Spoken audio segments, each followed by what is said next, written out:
حبس مرتضى منصور بسبب سب محمود الخطيب وعزله من منصبه رئاسة نادي الزمالك. كل ده حصل في ماتش الزمالك والترجي، قبل ماتش الزمالك والترجي اللي يعتبر اهم ماتش للزمالك واللي هيحدد مشواره في دوري ابطال افريقيا ان كان هيكمل ولا مش هيكمل. بس في كام نقطة لازم نتكلم عليها. انا عمري ما كنت اتمنى اللي الكورة الحاجة اللي احنا بنحبها واللي اتعملت لمتعة الشعوب وتقريب الشعوب اللي هي تاخدنا احنا خدناها لحتة تانية، خدناها للقضاء، لحبس رئيس نادي او حبس لعيب او حبس اعلامي. وبرضه احنا اللي خدناها لشتيمة الناس، شتيمة رئيس نادي وشتيمة اعلام وشتيمة لعيب.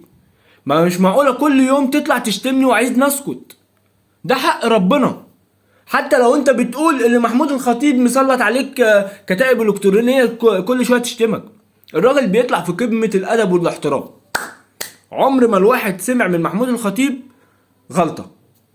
انا ليا باللي بشوفه وليا اللي بسمعه. انا كل يوم بسمع شتيمة لرئيس نادي والاعلامي واللعيب. حتى لو ليك حق ما انت بتضيعه، وهو ثبت الحق. انت محامي خسرت من رئيس نادي قضية، رئيس نادي حبسك وانت محامي. وبالتالي لما كنت بقولك انت مشكلتك اللي انت مش مركز في حاجة، يعني ما تفهمش انت اعلامي ولا محامي ولا رئيس نادي ولا سياسي. اديك فشلت في كله. سياسي مش موجود، اعلامي يعني مش عارف، رئيس نادي الزمالك ادينا شايفين هو ايه اللي بيحصل فيه. محامي بتخسر قضيتك. ما انت مش مركز. ابو بالين كداب وابو 3 منافق. اتمنى الهدوء بقى، اتمنى الكرة اتعملت يا جماعة للمتعة، لتقريب الشعوب. لكن احنا مشكلتنا اللي احنا بناخدها في حتة تانية. احنا مشكلتنا خدناها لسب وخدناها لأعراض وبتاع، والراجل خد حقه بالقانون. ما انت مش معقولة كل يوم تشتمني وعايزني اسامحك، وفي الاخر عايزني ايه؟ تفتح ايدك ليا وتقول لي انا بفتح دراعي لمحمود الخطيب بعد ايه؟ بعد ما شتمتني، بعد ما كل يوم بتشتمني.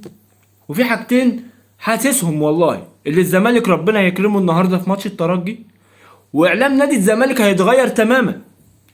شوف قناة نادي الزمالك هيحصل فيها ايه الايام اللي جايه. شفت معارضة ازاي لمحمود الخطيب او للنادي الاهلي او اي حاجة؟ لا، هيبقى في تسامح. وده اللي انا يا ريت. الكرة معمولة ليه؟ نتنافس مع بعض في الملعب، نخرج بره الملعب خلاص. مش معقولة شحن جوه الملعب وبره الملعب والجمهور بتتشحن وفي الاخر يحصل مصايب وفي الاخر نقول مين السبب وما بنطلعش مين السبب. ما يهوجة. اتمنى الهدوء يسود للكرة المصرية. الزمالك يبقى كويس، الاهلي يبقى كويس، بيراميدز يبقى كويس، وكده خلاص. يعني رئيس نادي الزمالك اتعزل من منصبه، هيبقى في انتخابات على رئيس نادي الزمالك وايه والنائب بتاعه، عشان ما كانش فيه نائب اصلا، نائب. والاداره مكمله، مجلس الاداره مكمل، الا بقى اللي عايز هنشوف بقى مين بقى اللي ورا نادي الزمالك ومين اللي تبع مرتضى منصور. وربنا بقى يعني يهدي النفوس والراجل يعقل بعد كده، يطلع يعقل ونشوف كوره، نتفرج على كوره، مش نشوف كل يوم سب وسب في الاعراض وسب في اللعيبه والكلام ده، والدنيا تهدى. ولو انت لسه بتسمعني يا ريت تشترك في القناه وتفعل زر الجرس وتعمل لايك. سلام.